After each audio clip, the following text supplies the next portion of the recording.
Hello बच्चों, कैसे हैं आप लोग। देखिए, हम लोग इस वीडियो में आपको सारणिक पढ़ाने वाले हैं, ठीक है। और कोशिश ये करेंगे कि जो सारणिक के 2 एक्सरसाइज हैं वो इस वीडियो के माध्यम के द्वारा समाप्त करा दी जाएं। जो हमारा चैनल है ओम एजुकेशन पॉइंट मऊ खास, ठीक है, आप उसे यूट्यूब पे देख सकते हैं। अगर आपने चैनल को सब्सक्राइब नहीं कर रखा है तो उसे चैनल को सब्सक्राइब भी कर सकते हैं। मैं 12th क्लास को जूम ऐप पर 9:30 बजे से लाइव भी पढ़ा रहा हूँ। तो मैं ये सोच रहा हूँ कि जो टॉपिक मैं लाइव पढ़ा रहा हूँ मैं उसी की वीडियो बनाकर आपको भेज दूँ, ताकि आप उसे दोबारा देख के एक बार और अच्छे ढंग से उस बात को समझ सकें। तो इस वीडियो में हम बात करने जा रहे हैं सारणिक की। तो बेटा, सबसे पहले बात करेंगे कि सारणिक जो है क्या होता है। तो इससे पहले हमने जो पढ़ा है वो पढ़ा है आव्यूह। तो सारणिक क्या होता है? सारणिक वर्ग आव्यूह से संबंध एक संख्या होती है जो वास्तविक भी हो सकती है और सम्मिश्र भी हो सकती है। यानी कि वो रियल नंबर भी हो सकता है और कॉम्प्लेक्स नंबर भी हो सकता है। अब शायद आप में से कुछ बच्चे कॉम्प्लेक्स नंबर के बारे में नहीं भी जानते हो। तो जो नंबर इस तरीके का होता है जैसे a+ib, इस नंबर को बोलते हैं हम कॉम्प्लेक्स नंबर। तो जो सारणिक होता है वो एक वास्तविक संख्या के रूप में भी हो सकता है और सम्मिश्र संख्या के रूप में भी हो सकता है। कुल मिला के बात ये है कि सारणिक जो है वर्गाव्यूह से संबंधित एक संख्या होती है। अब सारणिक से रिलेटिव छोटी छोटी बातें जो आप याद रखिए। सारणिक केवल एक वर्गाव्यूह ही होते हैं, यानी कि जो वर्गाव्यूह हैं वही सारणिक हो सकते हैं। सारणिक में जितनी पंक्ति होती हैं उतने स्तंभ होते हैं, आपको याद रखिए, और वही सारणिक का क्रम भी होता है। यदि सारणिक की कोटि n है तो उसमें अवयवों की संख्या n² होती है। ये बात आपको याद रखनी। इसका मतलब ये है कि जैसे सपोज करिए किसी सारणिक में मान लीजिए उसका ऑर्डर है 2/2, तो इसमें जो अवयवों की संख्या होगी वो 2 का स्क्वायर हो जाएगा, यानी कि 2 दूनी 4 हो जाएगा। अब प्रथम कोटि के आव्यूह का सारणिक देखिए। आप थोड़ी बात पहले सारणिक से संबंधित बातें जानेंगे, उसके बाद ही सारणिक को स्टार्ट करेंगे। लेकिन ये वीडियो थोड़ी सी बड़ी हो जाएगी, लगभग 1-1.25 घंटे की। तो कोई बात नहीं, पर इसमें 2 एक्सरसाइज जाएंगी, 4.1 और 4.2। तो बेटे, प्रथम कोटि के आव्यूह का सारणिक देखिए। हमारे पास एक प्रथम कोटि का आव्यूह है, तो इसका जो सारणिक होगा उस आप ऐसे प्रदर्शित करते हैं। ए के ऊपर मोड़ लगा दीजिए, इसे सारणिक पढ़ेंगे। या फिर डेट ए, इसे डिटर्मिनेंट कहते हैं सारणिक को, तो उसकी शॉर्ट फॉर्म होती है डेट। तो डेट ए या डेल्टा। तो ये जो इस सारणिक का ये मान है, इसी हम कहते हैं, मतलब इस आव्यूह का जो ये वाला मान है, इसी हम कहते हैं सारणिक, है ना। ये तो है एक आव्यूह, और इस आव्यूह से संबंधित एक संख्या है ए, उसे बोल लेंगे हम सारणिक। तो सारणिक क्या है इसका? ए। अगर हमारे पास जो है द्वितीय ऑर्डर का आव्यूह हो, जैसे 2/2 का, तो उसका जो सारणिक हो जाएगा वो इस तरीके से हो जाएगा। हम लोग इसकी गुना इसमें करेंगे, बीच में माइनस लगाएंगे, फिर इसकी गुना इसमें करेंगे। तो ये हो गया हमारा द्वितीय जो ऑर्डर का आव्यूह है उसका सारणिक। उसके बाद बेटा तृतीय ऑर्डर का हमारे पास जो सारणिक होगा उसको आप लोग देखिए बेटे। ये हमारे पास एक, इसे ध्यान से सुनिए, ये हमारे पास क्या है? एक वर्ग आव्यूह है, वो भी 3 ऑर्डर का। इसका ऑर्डर है 3। तो इसका सारणिक कैसा खुलेगा? पहले ये वाली संख्या लिखेंगे a11, फिर इसके नीचे को छोड़ेंगे, फिर इसको साइड में छोड़ेंगे, ये 4 बचे। उसके बाद नेक्स्ट नंबर आएगा माइनस का, फिर ये छोड़ेंगे, तो ये और ये बचे। फिर नेक्स्ट नंबर जो आएगा प्लस का आएगा, फिर इसके नीचे को छोड़ देख रहे हैं, देखो ऐसा छोड़ देख रहे हैं एक तो, और एक ऐसा छोड़ देख रहे हैं।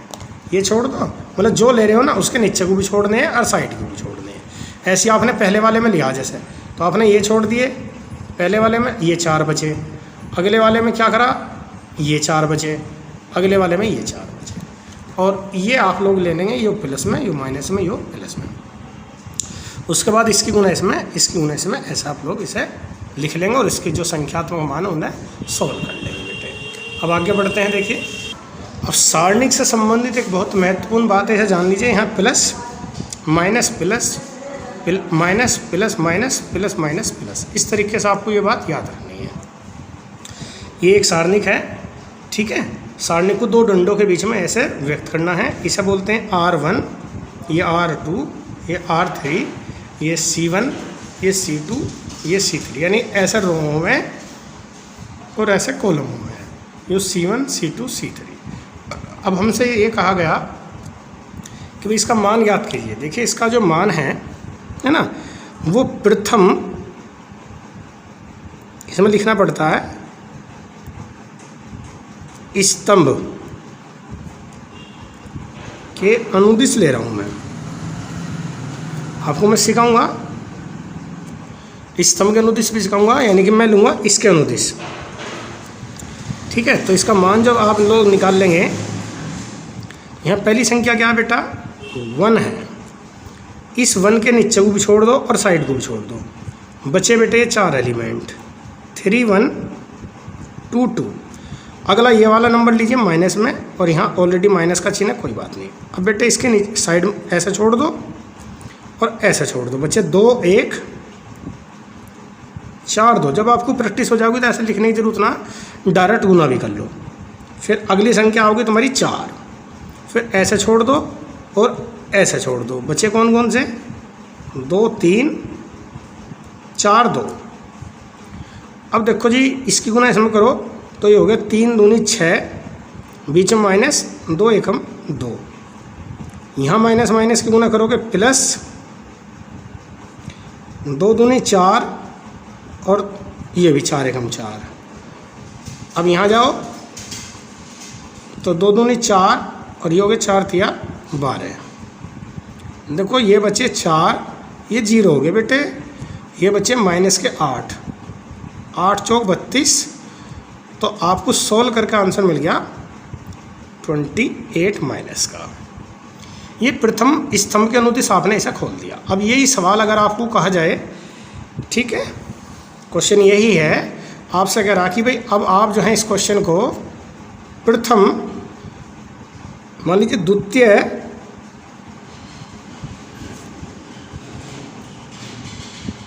स्तंभ के अनुदिश खोलना।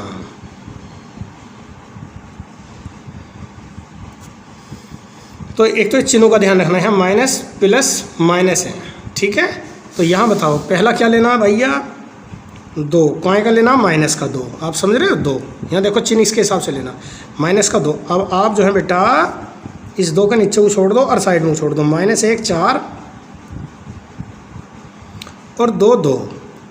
फिर नेक्स्ट क्या लेना बेटा, प्लस, ठीक है। यहाँ 3 है तो 3 लीजिए प्लस में। फिर बेटा ये ऐसे छोड़ दो और ऐसे छोड़ दो, 1 4, ठीक है। ये छोड़ दिए, ये छोड़ दिए, 1 4 4 2। नेक्स्ट नंबर देखो क्या लेना, माइनस में, तो माइनस का 4 ले लो बेटे। अब इसे ऐसे छोड़ दो और ऐसे छोड़ दो, तो 1 माइनस का 1 2 और 3। अब बेटे इसे सोल्व करो, ठीक है। इसे जब आप सोल्व करेंगे तो माइनस का 2 बेटे, 2 एकम 2 और 4 दूनी हो गया 8। फिर 3 बेटे, इसकी गुना करो इसमें, 2 4 चौक 16। इसकी गुना करो 3 एकम 3 माइनस माइनस 2 एकम 2। देखो बेटा ये हो गया माइनस के 10 और माइनस की गुना इसमें करेंगे तो प्लस के 20। ये कितने बचे बेटे, 14, माइनस के 14, 14 थी हो गए 42, और ये हो गया 3 और 2 5, 5 6 20।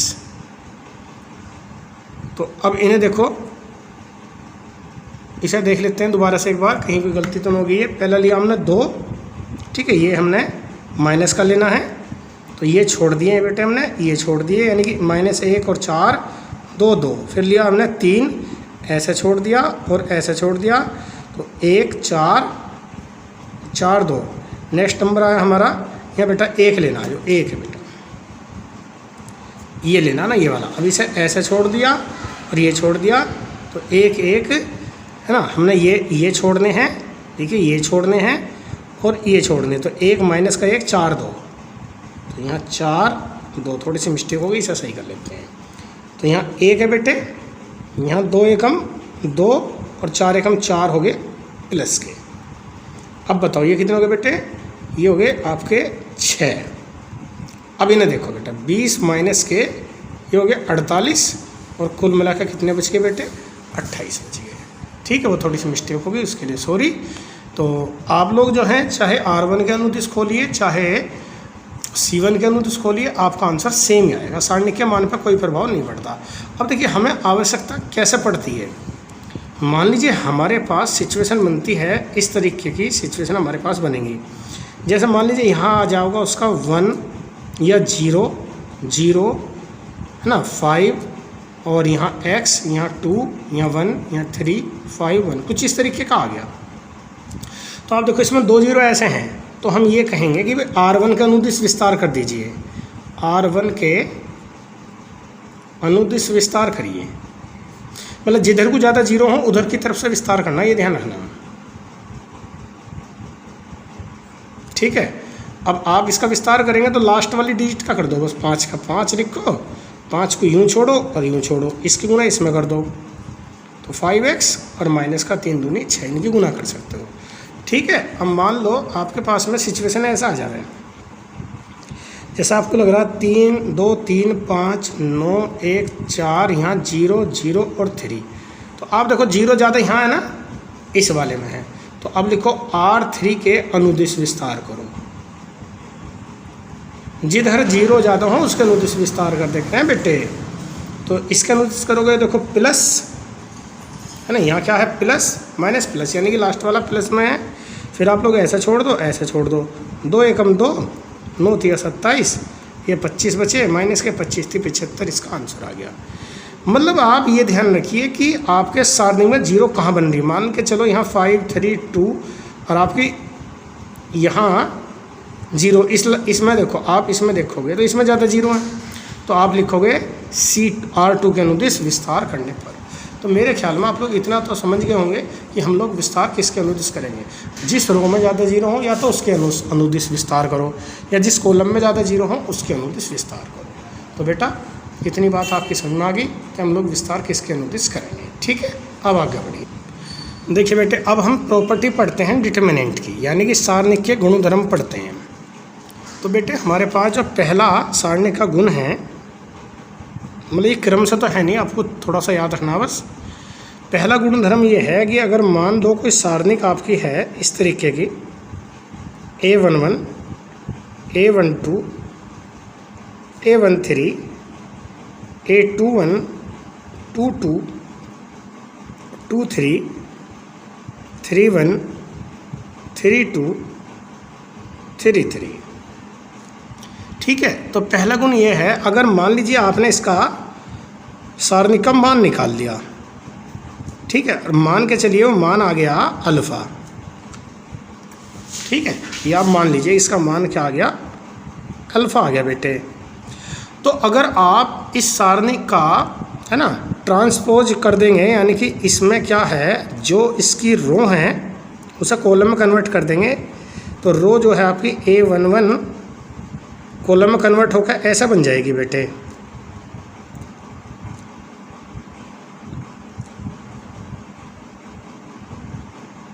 है ना, इस तरीके की बन जाएगी। तो पहला गुण बेटा ये कहता है कि अब अगर आप लोग इसका मान भी निकाल लेंगे तो इसका मान भी अल्फा ही आएगा, यानी कि आप चाहे इसका मान निकालिए चाहे बेटे इसका मान निकालिए, दोनों का मान क्या आएगा, अल्फा ही आएगा। तो पहला गुणधर्म यह है कि अगर आप किसी सारणी की रो को कॉलम में कन्वर्ट कर देते हैं तो सारणी के मान पर कोई प्रभाव नहीं पड़ेगा। तो बेटा पहला आप समझ गए। दूसरा देखिए बेटे, अगर कोई सारणिक है, ठीक है, A11, दूसरा जो बेटा गुण है इसका सारणिक का वो ये है, अगर कोई सारणिक है, ठीक है, आपने सपोज करिए इस सारणिक का मान निकाल लिया और वो मान है मान लीजिए अल्फा। अब इस सारणिक में बेटे अगर मान लो आप किसी रो के सारे एलिमेंट किसी दूसरी रो के साथ इंटरचेंज कर देते हैं, ठीक है, इंटरचेंज का मतलब होता है कि जहाँ R1 है आप उसे कहाँ पहुँचा दो, R2 के प्लेस पे, यानी कि A21 A22 A23 और इसे यहाँ ले आओ। इसमें आपने कोई इंटरचेंज नहीं करा, ठीक है बेटे।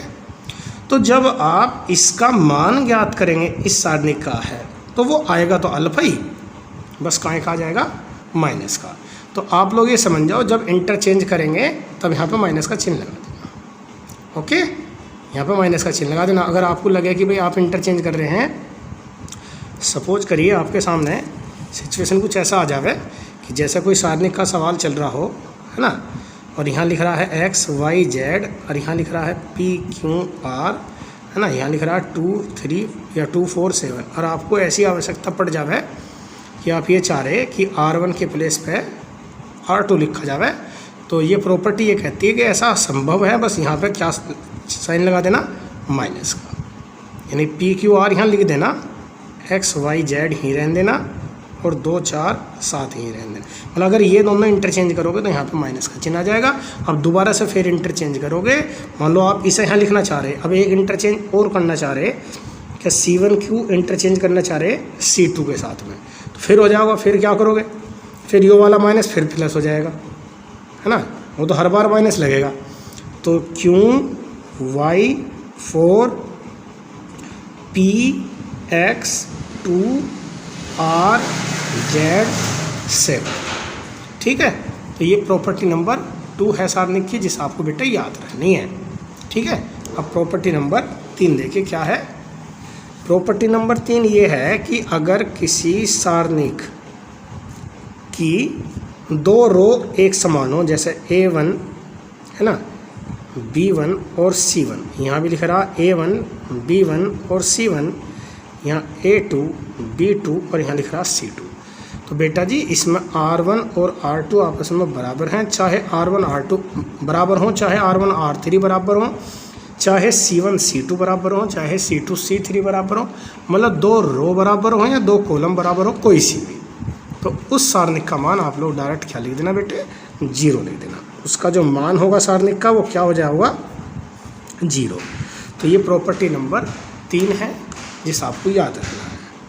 प्रॉपर्टी नंबर 4 क्या है बेटे, अगर किसी सारणिक की किसी भी रो या किसी भी कॉलम के सारे एलिमेंट आपको लगता है कि शून्य हैं, तो कुछ मतलब एक रो के सारे एलिमेंट 0 हो, चाहे ऐसा 0 हो, चाहे कॉलम के 0 हो, पूरी की पूरी रो के एलिमेंट कहीं भी 0 हो, ये वाले ये वाले ये वाले या ये कॉलम में 0 हो, तो उस सारणिक का जो मान होता है वह 0 होता है। ये आपकी प्रॉपर्टी नंबर 4 है बेटा। अब प्रॉपर्टी नंबर 5 क्या है, अगर कोई सारणिक बेटा आपको ऐसे दे रखी है, A1 प्लस X1 है ना, A2 plus X2 A3 plus X3 और यहाँ B1 B2 B3, यहाँ C1 C2 C3, तो बच्चों आप इस सारणिक को 2 सारणिक में भी विभाजित कर सकते हैं, A1 B1 C1 A2 B2 C2 A3 B3 C3 और प्लस में आ जाएगा X1 यहाँ X2 X3 यहाँ B1 B2 B3 यहाँ C1 C2 C3। तो इस प्रकार से आप सारणिक को विभाजित कर देंगे 2 सारणिक में, और 2 से ज़्यादा में भी विभाजित कर सकते हैं। एक बार दोबारा से देख लेते हैं।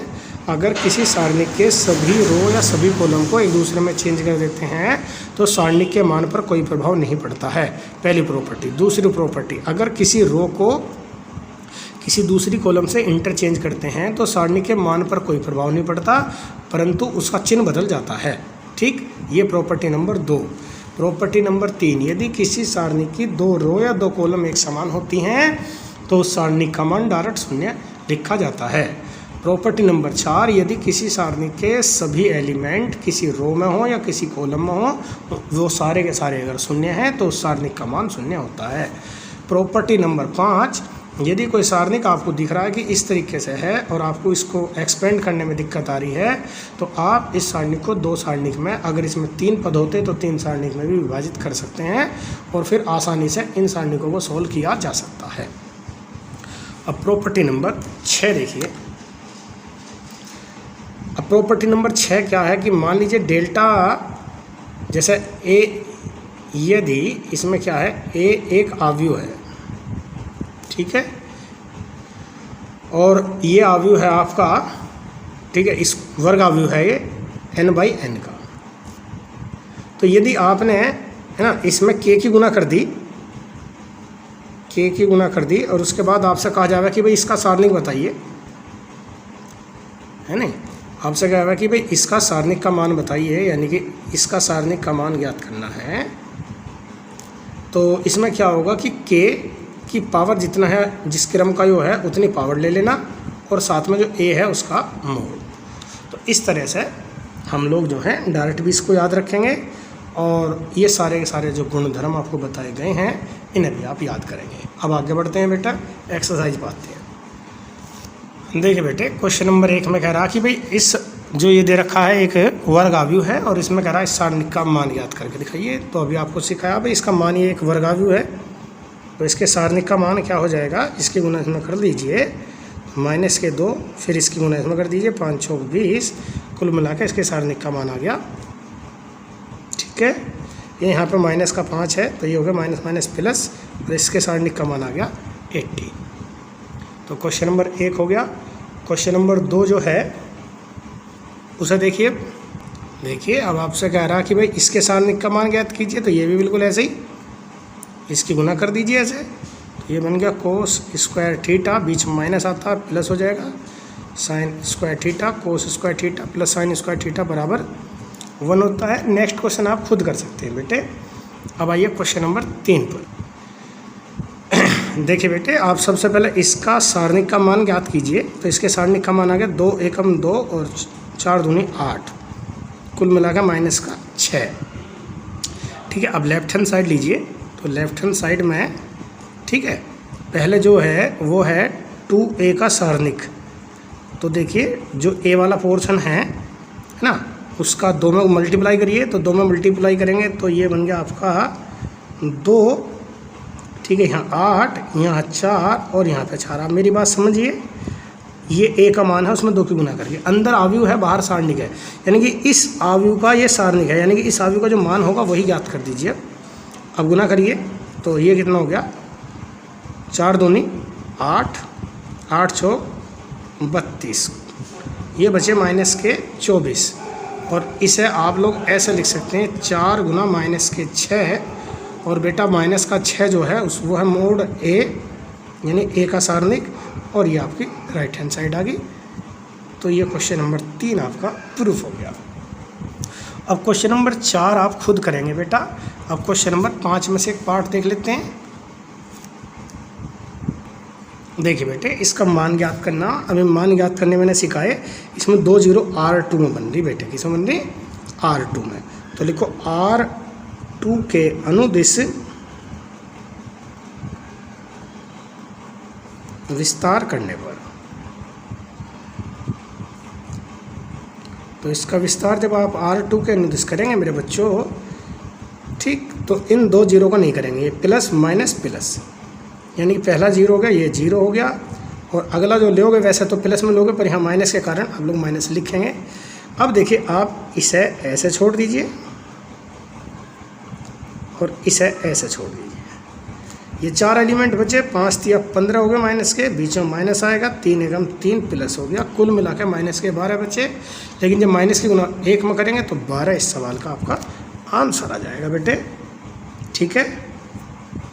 देखिए, तो देखिए हमने आपको बताया था चिन्ह कैसे होते हैं, plus minus plus minus plus minus, यानी यहाँ माइनस आएगा तो कुल मिलाकर आप समझेंगे तो यहाँ प्लस हो जाएगा, और यहाँ अगर प्लस हो गया तो इसका आंसर आ गया -12। ये चिन्ह जरूर याद रखेंगे, plus minus plus minus plus minus और फिर प्लस माइनस प्लस, इसे आप थोड़ा ध्यान रख लें। अगर चिन्हों में गलती कर दी तो आप समझिए बात को, इसका आंसर देखिए अगर आप ऐसा नहीं करते तो गलत आ जाता, +12 भी आ सकता था अगर आपने चिन्ह में गलती कर दी तो। ठीक है, अब इसका आप सेकंड पार्ट, थर्ड पार्ट और फोर्थ पार्ट बेटे खुद सॉल्व करेंगे। नेक्स्ट देखते हैं बेटे, आगे बढ़िए। तो बेटे क्वेश्चन नंबर 6 तक आप खुद कर लेंगे, क्वेश्चन नंबर 7 से देख लीजिए। 7वें सवाल में आप लोग इसकी गुणा इसमें करेंगे, तो 2 एकम 2, 5 चौक 20, फिर इसकी गुणा इसमें करोगे 2x स्क्वायर 6 चौक 24। ठीक है, ये बचे आपके कितने माइनस के 18 और ये प्लस के हो गए इधर आके 24 और बराबर में आ गया 2x स्क्वायर, ये बचे 6। आप इसे काट दीजिए तो यहाँ से x का मान आ गया, x स्क्वायर का मान 3 और बेटे x का मान आ गया प्लस माइनस के √3। तो इस तरह से आप इसका सेकंड पार्ट कर सकते हैं, क्वेश्चन नंबर 8 कर सकते हैं। तो ये एक्सरसाइज तो काफ़ी आसान थी, आप लोग ट्राई कर सकते हैं। अब नेक्स्ट एक्सरसाइज देखिए। देखिए बेटा अब हम स्टार्ट कर रहे हैं एक्सरसाइज 4.2। इसमें 1 से 5 तक के क्वेश्चन में लिखा है कि बिना विस्तार किए सारणिक के गुणधर्मों का प्रयोग करके निम्नलिखित प्रश्नों को सिद्ध कीजिए। यानी कि आप इसमें डायरेक्ट विस्तार नहीं करेंगे और आपको इसका आंसर 0 लाना। तो बेटे जी होता क्या है कि 0 लाने के लिए या तो किसी सारणी की 2 रो या 2 कॉलम एक सी होनी चाहिए, या फिर किसी सारणी के 1 रो के या किसी 1 कॉलम के सभी एलिमेंट 0 होने चाहिए। तो बेटे अगर आप जो हैं देखिए C3 में 2 तरीके से आप कर सकते हैं, या तो इन दोनों को जोड़ लो या फिर आप जो है ना इसको इसमें से घटा दो, तुम्हारी मर्जी है। तुम्हें 2 रो या 2 कॉलम एक सी बनानी है।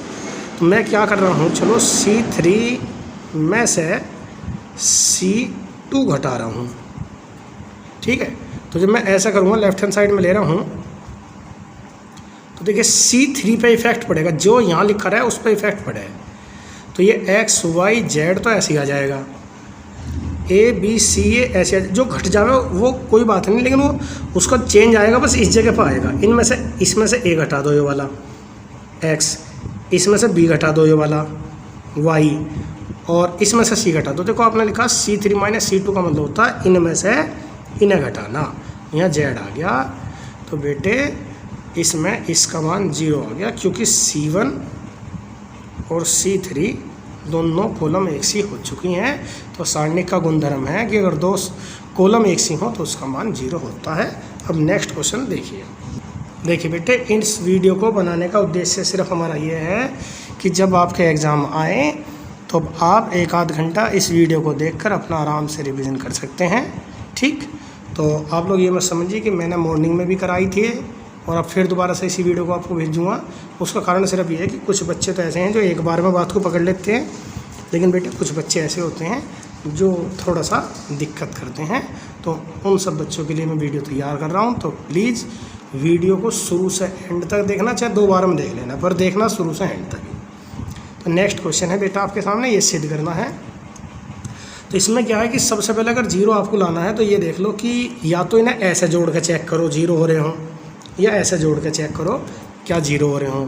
यदि आप R1 में R1 + R2 + R3 यानी इन सब को जोड़ते हैं, अगर आप देखिए तो जब इन सब को जोड़ेंगे तो a माइनस b में क्या जुड़ेगा b माइनस c, और इसमें क्या जुड़ेगा c माइनस a, ऐसे ये जुड़ेंगे है ना। तो a से a, b से b, c से c कट जाएगा बेटे। तो कुल मिलाकर बात ये है कि जब इन तीनों को जोड़ोगे तो यहाँ R1 के प्लेस पर 0 आ जाओगा। ऐसे ही बेटे इन तीनों को जोड़ोगे यहाँ 0 आ जाओगा, ऐसे इन तीनों को जोड़ोगे यहाँ 0 आ जाओगा। और ये b minus c, c minus a, c minus a minus b, a minus b, b minus c मेरे बच्चों ऐसे लिखा जाएगा। तो इसका आंसर आ जाएगा बेटा 0। क्यों? क्योंकि C1 के सभी R1 लिखा जाएगा बेटा, R1 के सभी एलिमेंट 0 हैं। ठीक है, R1 के सभी एलिमेंट क्या हैं? 0 हैं, तो इसलिए इसका आंसर आ गया 0। नेक्स्ट क्वेश्चन देखिए, क्वेश्चन नंबर 3। देखिए बेटे अब इसमें हम लोग क्या करेंगे, है ना, हमें इसका आंसर भी 0 लाना। और प्रॉब्लम ये है कि सारणिक के गुणधर्म का प्रयोग करके 0 लाना। तो अब उसके लिए हम लोग क्या करेंगे, देखो थोड़ा सा दिमाग लगाओ। देखो आप कोई रिलेशन ढूंढो, इनमें आपस में रिलेशन तो नहीं है। देखिए 7 और 65 में रिलेशन क्या है, इससे इसको भाग दोगे तो 7 निम 63 2 बचेगा, 8 निम 72 2 बचेगा और 9 निम 81 है ना, नहीं यहाँ 3 बचेंगे और यहाँ 5 बचेंगे। कुल मिलाकर आप देखिए 7 निम 63 2 बचे, यानी कि इतने बचे, 8 निम 72 3 बचे और 9 निम 81 तो 5 बचे। यानी कि कुल मिलाकर बात ये है कि अगर आप C3 एक संक्रिया लगाते हैं कि C3 में 9 की गुना करके C2 में घटा लेते हैं तो C3 पे जो चेंज आएगा, देखो C1 पे कोई चेंज नहीं आने का, C3 पे क्या चेंज आएगा, इसमें आपने 9 की गुना करी, ये हो गया 63, तो यहाँ तो आ गया 65, यहाँ आ गया 63 गुना होने के बाद, 63 में से 65 गए तो 2 बचे। अब जब 9 की गुना कर दी तो यहाँ 72 हो गया, तो 75, यहाँ तो आ गया 75, यहाँ हो गया 72, यानी कि यहाँ 3 बचे। फिर 9 की गुना इसमें करते तो 81, यानी कुल मिला के यहाँ 86 और यहाँ 81, तो यहाँ 5 बचे। तो बेटे इसका आंसर 0, कारण आपको पता चल गया C1 और C3 आपस में बराबर है। नेक्स्ट क्वेश्चन देखिए, क्वेश्चन नंबर 4 देखिए। अब आप लेफ्ट हैंड साइड तो आप लेंगे, देखो ये है, इसमें करना ये होगा या तो 0 बनाने के बारे में सोचो, तुम्हारा दिमाग कहाँ चलना चाहिए, या तो सोचो 0, या नहीं सोचो कि जैसा कोई किसी के साथ जुड़ के एक सा बन जाए पूरी की पूरी रो या पूरी की पूरी कॉलम, है ना। तुम्हें इस बारे में सोचना कि एक साथ होना बन रहा। अगर आप देखो C3 पे एक संक्रिया लगाते हैं, C3 में जोड़ते हैं आप C2, तो यहाँ 1 1 1 तो ठीक है, यहाँ BC, यहाँ CA, यहाँ AB। देखो जब आप इसमें से जोड़ेंगे तो A की गुना B में करो तो ये आ गया AB प्लस AC, और इसे जोड़ोगे प्लस में BC यहाँ जोड़ दिया मैंने, फिर ऐसी BC plus AB plus CA, ये वाला जुड़ गया इसके साथ में। अब इसे देखो CA प्लस BC और प्लस AB, तो अब आप ये बताओ ये जो है ये क्या लिख रहा, AB plus BC plus CA, तो आप C3 से AB plus BC plus CA उभयनिष्ठ कर सकते हैं।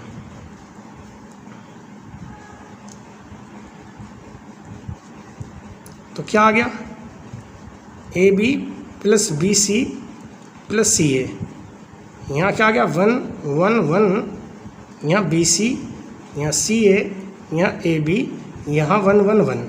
तो आप देखिए इसकी जो 2 रो हैं वो सॉरी 2 कॉलम बिल्कुल एक सी बन गई।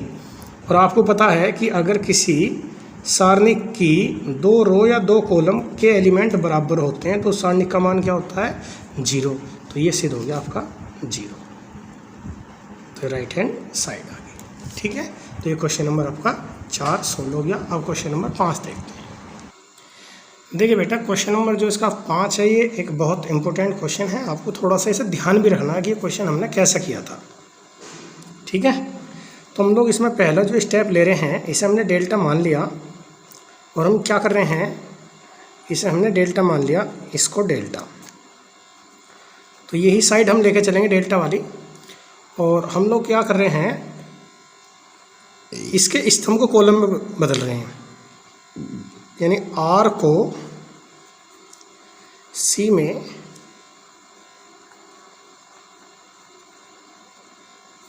परिवर्तित करने पर, आप जानते हैं सारणिक का गुणधर्म है कि किसी सारणिक की सभी रो को आप कॉलम में चेंज कर सकते हैं और सारणिक के मान पर कोई प्रभाव नहीं पड़ता है। तो इसका मतलब इसका मान अभी भी डेल्टा ही रह जाएगा।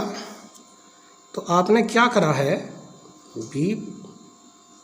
ये B प्लस C, B है बेटा B प्लस C, यहाँ पर Q प्लस R, यहाँ पर Y प्लस Z, यहाँ आ गया C प्लस A, यहाँ आ गया R प्लस P, और यहाँ आ गया Z प्लस X, यहाँ आ गया A प्लस B, यहाँ आ गया P प्लस Q, और यहाँ आ गया X प्लस के Y। आपने इस तरीके से ऐसा चेंज कर लिया। अब उसके बाद देखो सोचो 2 कैसा बने इसमें, है ना। तो 2 के लिए हम लोग क्या कर रहे हैं, एक संक्रिया इसमें यूज कर रहे हैं। अगर आप ऐसे सवाल को थोड़ा याद भी रख लेंगे तो भी कोई दिक्कत नहीं है। तो हम संक्रिया इसमें यूज कर रहे हैं कि C3 पे संक्रिया लगा रहे हैं, C3 में से हम लोग C1 और C2 जोड़ के घटा रहे हैं, यानी इस वाले में से हम इन दोनों को जोड़ के आपस में घटा देंगे। देखो क्या होगा फिर,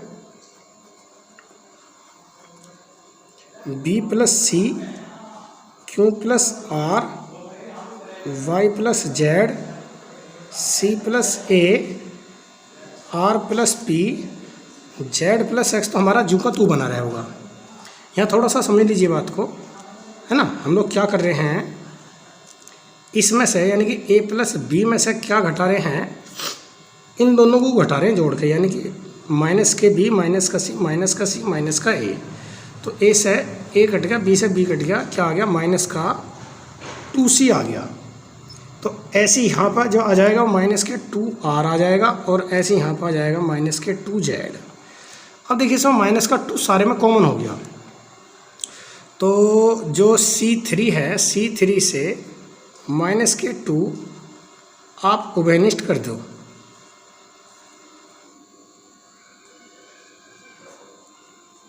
ठीक है। तो माइनस के 2 देखिए आपका स्टार्टिंग में आ गया यहाँ पर। अब बी प्लस सी, यहाँ q plus r y plus z, यहाँ पर आ गया सी प्लस ए, है ना, r plus p z plus x, यहाँ पर माइनस सी माइनस आर और माइनस का बच गया, सॉरी प्लस के बच गए ये, क्योंकि आपने माइनस का 2 कॉमन ले लिया, राइट। अब माय डियर देखिए, अगर आप इसमें से सी घटा दें और इसमें से सी घटा दें, यानी कि C1 में आपने संक्रिया लगा दी C1 माइनस C3, और साथ में C2 पे भी संक्रिया लगा दी C2 माइनस C3, तो क्या होगा बेटा, यहाँ C कट गया तो बचा B क्यू वाई, यहाँ क्या हो गया C आर जेड, और यहाँ C आर जेड जो का 2। ये बताओ इतनी बात आपको क्लियर हो गई, ठीक है। अब उसके बाद थोड़ा सा क्वेश्चन यहाँ कर देता हूँ मैं। देखिए बेटे, अब एक बार दोबारा से, है ना, इसमें आप जो हैं आपको लाना है, इसमें हमारा C घटेगा तो यहाँ A बचेगा, A गलत हमने लिख दिया, यहाँ C कटेगा ना, A बचेगा, यहाँ P और यहाँ पे X। अब सही है, ठीक है। अब आप देखिए इन दोनों को इंटरचेंज कर दो, बस इसे यहाँ लिख दो।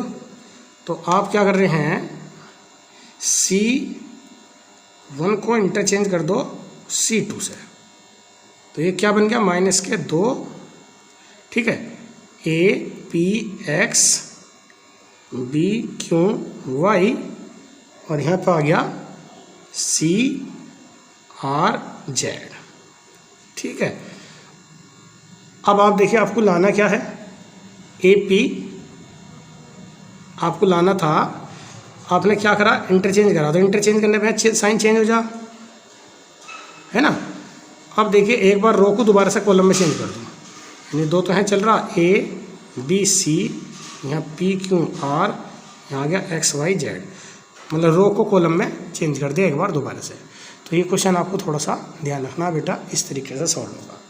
नेक्स्ट क्वेश्चन देखिए बेटा, क्वेश्चन नंबर 6 से 14 में फिर से कहा कि सारणी के गुणधर्मों का निम्नलिखित के मान ज्ञात करो या सिद्ध करो।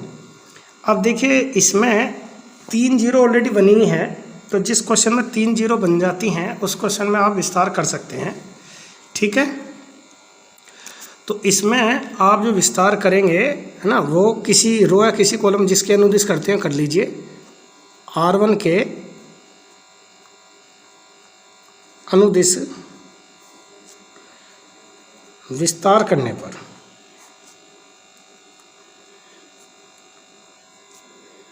तो 0 पहला, तो दूसरा माइनस का होगा।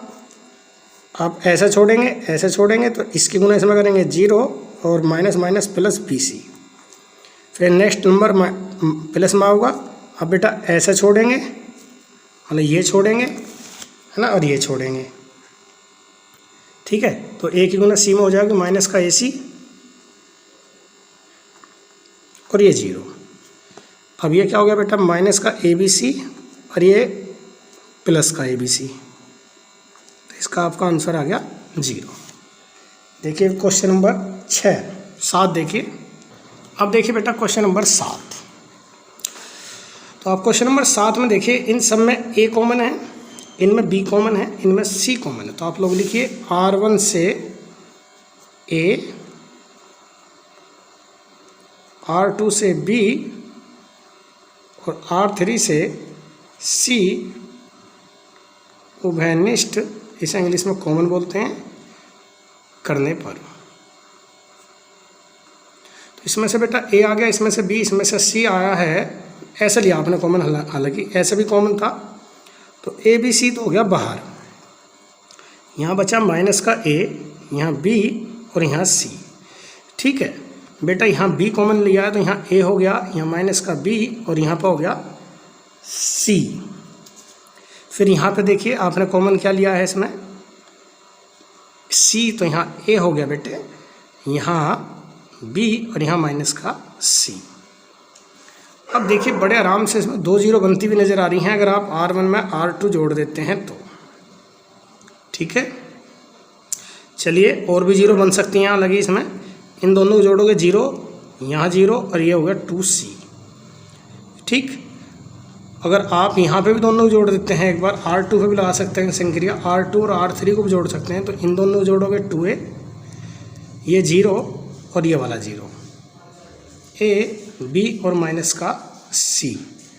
अब उसके बाद देखिए R1 के अनुदिश आप इसका विस्तार कर दीजिए, तो लिख दीजिए R1 के अनुदिश विस्तार करने पर तो लास्ट में केवल 2C, इसे ऐसे छोड़िए, इसकी गुणा में करिए 2AB और माइनस का 0।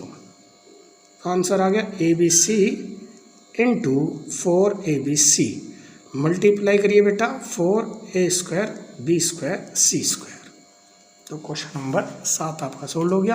क्वेश्चन नंबर देखिए बेटा, क्वेश्चन नंबर जो 8 है, ऐसी सिचुएशन बहुत जगह आती हैं, ध्यान रखिए, जिसमें 3 1 या तो ऐसा आ जाए या 3 1 ऐसा आ जाए, उनमें जीरो बनाना बिल्कुल आसान हो गया। जैसे आप लोग जो हैं यहाँ जीरो बना लो एक जगह, तो पहले आप लोग R2 में से R1 घटाओ और R3 में से भी R1 घटाओ। NCERT के अकॉर्डिंग संक्रिया इस प्रकार से यूज होती हैं, वो दोनों में एक सा घटवाता है। लेकिन जैसा मैंने इस क्वेश्चन में कर दिया था, आपने देखा ना, इस क्वेश्चन में है R1 और R2 जोड़ते हैं, R2 + R3। तो NCERT से मान्य नहीं करती इस संक्रिया को, वो कह रही है कि जब आपने यहाँ R2 इसके साथ जोड़ दिया है ना, तो आप ऐसा R2 पे संक्रिया नहीं लगाते। लेकिन हम लोग और जो गणित करते हैं उसमें ऐसा संक्रिया यूज हो रही है, पर हम कोशिश ये करेंगे कि जो NCERT के अकॉर्डिंग संक्रिया है उससे ही यूज आपको करके दिखाएंगे। तो आप लोग जो हैं इसमें जो R1 है उसको लिख दो पहले ऐसे, 1A और A²। अब आप इसमें से घटाओ बेटे 0, यहाँ B - A, यहाँ हो गया बेटे B - A B + A, यहाँ देखो ये 0, ये हो गया C - के B है ना, यहाँ आ गया C - के B और C + के B। ओके, अब लिख दो R2 से तो B - A है ना, और R3 से बेटे C - B उभयनिष्ठ करने पर। तो आप उभयनिष्ठ करिए। ठीक, तो ये कॉमन आप लोग जब लेंगे तो कैसे लेंगे बेटा, B - A और इसमें से आ गया C - के B, तो क्या बचा 1A A², 0, यहाँ पे 1, यहाँ पे B + A, ठीक, यहाँ पे 0, यहाँ पे यहाँ पे C + के B। ओके बेटे, अब जो सिद्ध करना है उसमें देखो A - B है, यो B - C है, तो इनमें से माइनस कॉमन लेकर आप इसे सीधा करके लिख लो, A - B और यहाँ आ गया B - C। अब इसका विस्तार कैसे करेंगे, C1 के अनुदिश इसका विस्तार कर दो मेरे बच्चों। C1 के अनुदिश करोगे तो 1 लिखो और ऐसा छोड़ो और ऐसा छोड़ो, इसकी गुणा इसमें करो C + B, इसकी गुणा इसमें करो -A - B। आपने किसके अनुदिश करा, C1 के अनुदिश, तो B से B कैंसिल, तो A - B, B - C और C - A।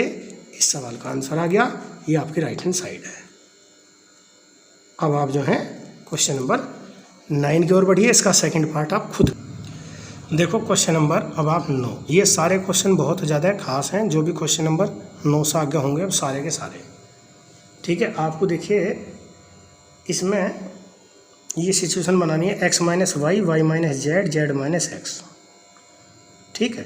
तो देखो अगर आप इसमें से इसे घटाते हैं x माइनस वाई, इसमें घटाते हैं यहाँ x माइनस वाई बन जाएगा, और इसमें से घटाएंगे तो यहाँ भी x माइनस वाई बन जाएगा, ठीक है। तो आप कैसे कर रहे हैं, R1 पे संक्रिया लगाओ, R1 माइनस R2, और एक R2 पे भी लगाओ, R2 माइनस R3।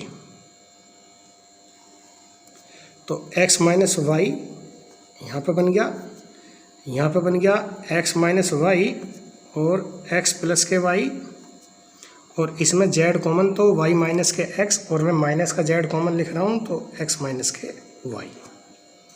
अब ऐसे यहाँ क्या बन गया, y माइनस के z, यहाँ बन गया y माइनस के z और y प्लस के z। इसमें कॉमन वैसे होगा x, तो z माइनस के y बनेगा, तो माइनस का x कॉमन ले लो तो ये बन जाएगा तुम्हारा y माइनस के z। ये z स्क्वायर और ये एक्स वाई जो का त्यों रहने दो, ठीक है। अब इसमें बताओ R1 से तो x माइनस वाई, और R2 से y माइनस जेड को वेनिस्ट कर दो,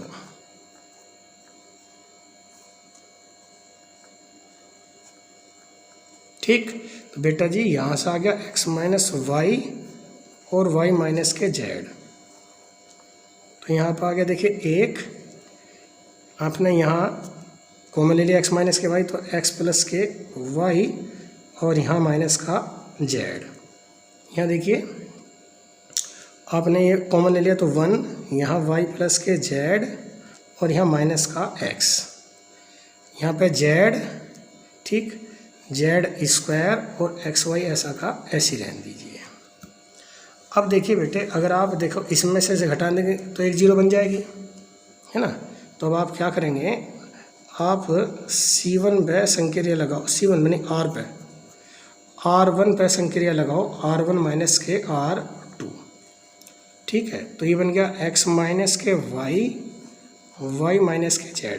इसमें से बेटे इसे घटाओ तो यहाँ जीरो, इसमें से घटाओ ये कैंसिल, x माइनस के z, इसमें से घटाओ तो ये प्लस हो गया x माइनस के z, ये प्लस हो गया, पहले ये लिख दिया। यहाँ पे 1 y प्लस के z माइनस x, यहाँ z स्क्वायर और एक्स वाई ऐसा का ऐसा ही। बेटा इसे कॉमन ले लो, इसे कॉमन ले लो x माइनस जेड को, हालांकि z माइनस एक्स चाहिए तो कॉमन ले लो आप, यहाँ से x माइनस के z ही ले लो। तो x minus y, y minus के z और x माइनस के z कॉमन आने के बाद यहाँ क्या बन जाएगा बेटे, 0 1 1, यहाँ पे 1, यहाँ y प्लस के z, यहाँ माइनस के x और यहाँ z स्क्वायर और यहाँ पे एक्स वाई। अब यहाँ देखते रहिए थोड़ा सा ध्यान से, देखो एक जीरो और बन जाएगी अगर आप इसमें से इसे घटा लेते हैं, यानी कि C2 पे संक्रिया लगा दो, C2 माइनस के C3, तो इसमें से माइनस को अब बाद में ले लेंगे, चलो x minus y, y minus z और x माइनस के z, ठीक है। यहाँ आप लोग संक्रिया क्या लगाओगे, 0 1 और z, इसमें से जब इसे घटाओगे तो यहाँ 0, यहाँ आ गया y प्लस के z प्लस के x, यहाँ पे z का स्क्वायर, यहाँ 1, यहाँ माइनस का x और यहाँ पे आ गया x y।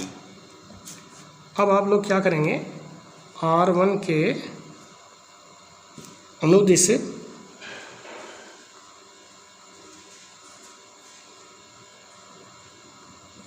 इसका विस्तार कर दो, R1 के अनुदिश विस्तार जब आप करोगे तो x माइनस के y, है ना, y माइनस के z, यहाँ माइनस का चिन्ह लगा लो, ये बन गया z माइनस के x। अब आप R1 के अनुदिश करोगे, यो जीरो यानी कि लास्ट वाला होगा 1, इसे ऐसे छोड़ोगे ऐसे छोड़ोगे, तो गुना कैसा होगी, इसकी इसमें करोगे तो ये आ गया आपका जेड का स्क्वायर, इसकी करो गुना, है ना, इसकी गुना करोगे तो ये आ गया माइनस का वाई जेड माइनस का जेड स्क्वायर, है ना, और माइनस का जेड एक्स। तो देखिए इसमें अभी देखते हैं कहीं कोई गलती होगी हमारी, ये हमने छोड़ दिया, ये छोड़ दिया, ठीक है, ये हमने छोटी सी गलती होगी, ये इसके साथ जोड़ा तो यहाँ आता प्लस में एक्स वाई, ठीक है। तो जब हम इसकी गुना करेंगे तो इसमें इसकी गुना करने पर क्या होगा, क्योंकि हमने क्या करा है, ये वाला जब इसके साथ हमने घटाया था तो यहाँ माइनस आएगा, तो इसमें माइनस का एक्स वाई हो रहेगा, आप समझो ना, ये वाला ये हमने घटाया नहीं यहाँ पे। तो अभी ये तो कैंसिल हो गए, इन तीनों में माइनस कॉमन है, माइनस माइनस प्लस हो गया, x minus y, y minus z, z minus x, यहाँ पर आ गया x y plus y z plus z x, ठीक है। चलिए अब आगे बढ़ते हैं। देखिए एक सवाल पढ़ने के एक से ज़्यादा मेथड होते हैं, तो कोई टीचर ऐसा भी हो सके, इससे अलग तरीके से भी कर सकता है, तो जैसा आपको समझ में आ जाए वैसा कर सकते हैं।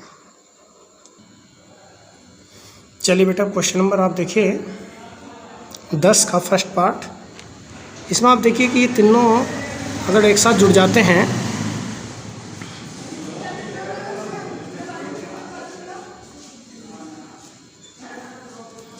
इन्हें तीनों जोड़ो, 2x 2x 4x 1 हो 5x, ठीक है, इन तीनों जोड़ो,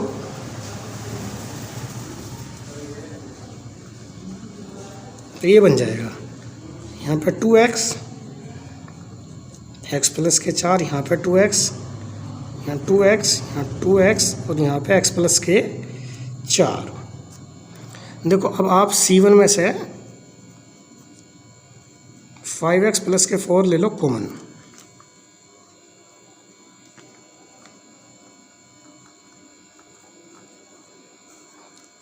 तो जब आप इसे कॉमन ले लेंगे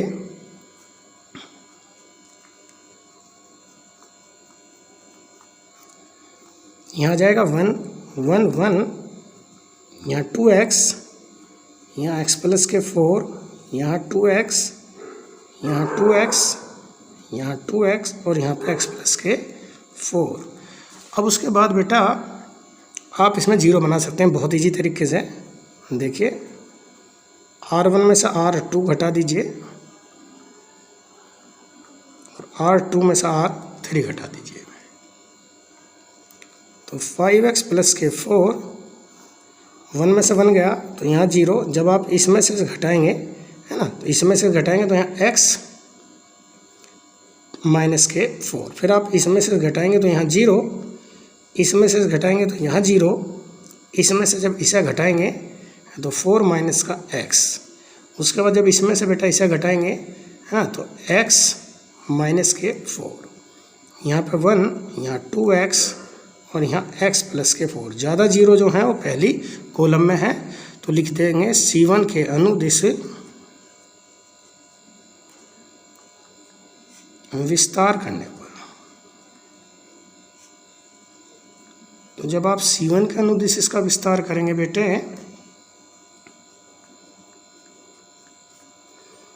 ठीक है, तो क्या करेंगे आप लोग, इसे ऐसे छोड़ देंगे और ऐसे छोड़ देंगे, इसकी गुना इसमें करेंगे तो ये बन गया x माइनस 4 का होल स्क्वायर, इसके गुना जब इसमें करेंगे तो ये वाला हो गया 0। तो फाइनली आपका आंसर आ गया 5x प्लस 4 और इंटू एक्स माइनस 4 का होल स्क्वायर। होल स्क्वायर है तो आप 4 माइनस एक्स का भी होल स्क्वायर लिख सकते हैं, क्योंकि whole square a minus b का हो या b माइनस ए का हो एक ही बात होती है। तो ये आपकी राइट हैंड साइड आ गई, आप देख सकते हैं 5x plus 4 into 4 minus x का होल स्क्वायर। आप देख लीजिए आपका आंसर भी आ गया है 5x प्लस 4 माइनस एक्स का होल स्क्वायर। नेक्स्ट क्वेश्चन की ओर बढ़िए। देखिए बेटा क्वेश्चन नंबर 11 करते हैं हम।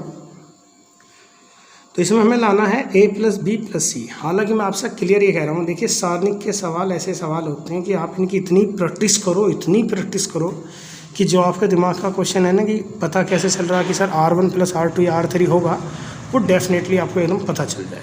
तो ये मेन चीज़ है, इसकी ये प्रैक्टिस ज़्यादा से ज़्यादा करनी चाहिए सवालों की। तो अब आप इस सवाल को जब देखोगे तो कुछ बच्चों को पता चल जाएगा, लेकिन कुछ बच्चों का क्वेश्चन हमेशा बना रहा होगा जी पता कैसे चले। देखो a प्लस बी प्लस सी कैसा होगा, जब आप इन्हें जोड़ेंगे आप अगर R1 में R1 R2 और R3 को जोड़ेंगे, जब ये 2B इसके साथ जुड़ेगा तो प्लस हो जाएगा, तो A प्लस B, वैसे 2C यहाँ जुड़ेगा प्लस में C, ऐसे यहाँ पे A plus B plus C, और ऐसे यहाँ A plus B plus C, 2B 2C, B minus C minus A, यहाँ 2C, यहाँ 2B, यहाँ C माइनस A माइनस के B, ये दोनों में मतलब R1 में कॉमन आ गया है, तो इसे लिख दो R1 से A plus B plus C उभयनिष्ठ करने पर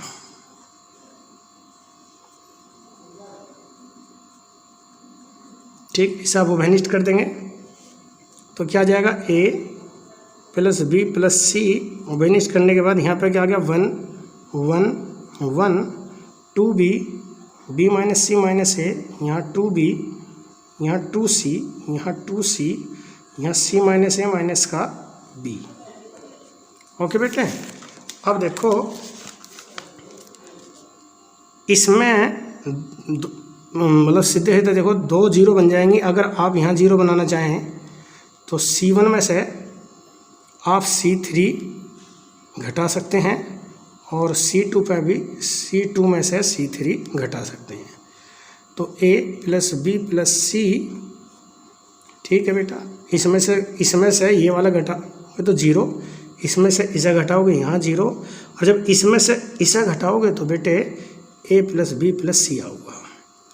इसमें से इसे घटाओगे यहाँ जीरो, इसमें से इसे घटाओगे तो माइनस में आ जाओगा A plus B plus C, और इसमें से बेटे इसे घटाओगे तो यहाँ भी A plus B plus C।